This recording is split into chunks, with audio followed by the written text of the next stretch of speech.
gera dito, gera doon. And nakikita ko kasi yung mga bata pa lamang marunong nang humawak ng baril. Of course, it is through education that will really help them to somehow live up their living.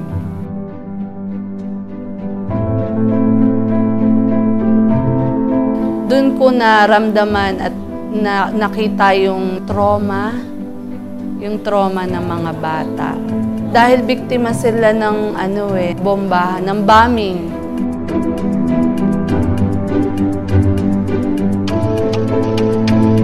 Yan, yung mga bilingan kaya nasira.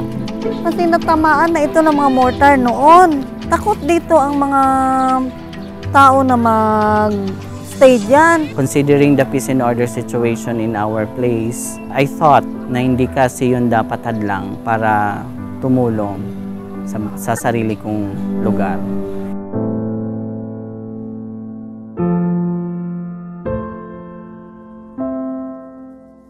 Common issues like lack of seats, lack of classroom buildings, no toilets even inside the classroom. So those are the issues actually that we found out during our first year operation of the Check My School.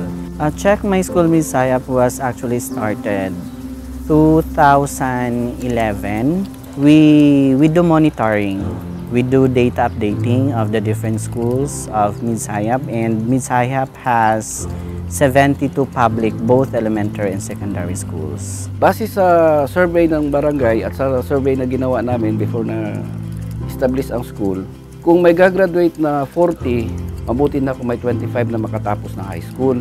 Dahil sa layo ng mga regular high schools mula dito sa barangay at galing doon sa itaas. So, unang nakita ko dito is wala talagang facilities, walang classroom na maaaring pagsimulan. Ang ginawa namin nung second year na namin, yung stock room po ng elementary, naayos po namin yon. Tinawag ko po yung mga parents, pagtulungan din ako sa barangay para maayos namin yung masirang upuan.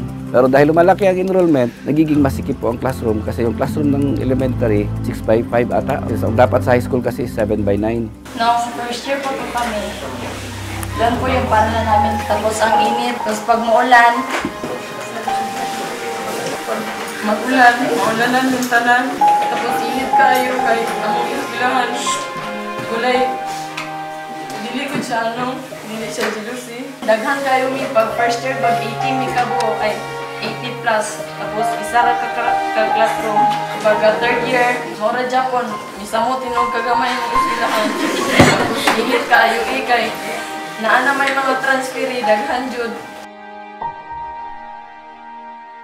Right after we were able to know the issues of the school, so of course we consolidate first the data. We lobby it to the Department of Education, especially to the Office of the SDS, and to the LGU of Midsayap as well. So doon na kami nag-come up to link Check My School to other agencies. So may nabigyan kami ng tulong through the help of the Check My School.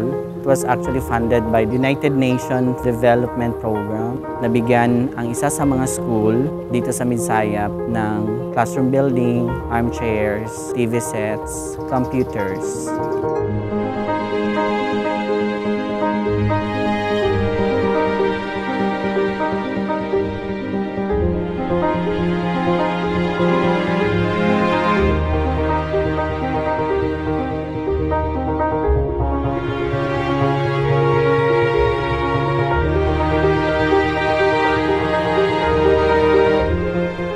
Ang Check My Schools po, napakalaking tulong lalo sa pagpa-fast track.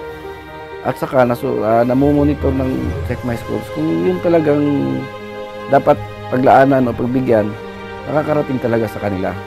Dahil sa Check My School, the school will be receiving 4 million pesos worth of renovations. So from here to there, parang 9 classrooms yun siya, plus 1 at the back, 10 na. Plus we have 5 minor repairs. Napakalaki po talaga ng tulong ng Check My School sa totoo lang po. Kasi kung ako lang po at saka sa tulong ng hindi po talaga natin maibibigay talaga sa lalong madaling panahon kung ano talaga ang dapat para maging kumpleto ang edukasyon ng mga bata. Kung wala po yung Check My Schools, hanggang ngayon, dito pa rin tayo sa nag-iisang konkretong building na sariling pag-aari ng high school talaga. Kaya nagpapasalamat po ako sa Check My School Kasi yung mga binigay na tulong, na-sustain talaga ng school, nakatulong talaga especially sa mga bata.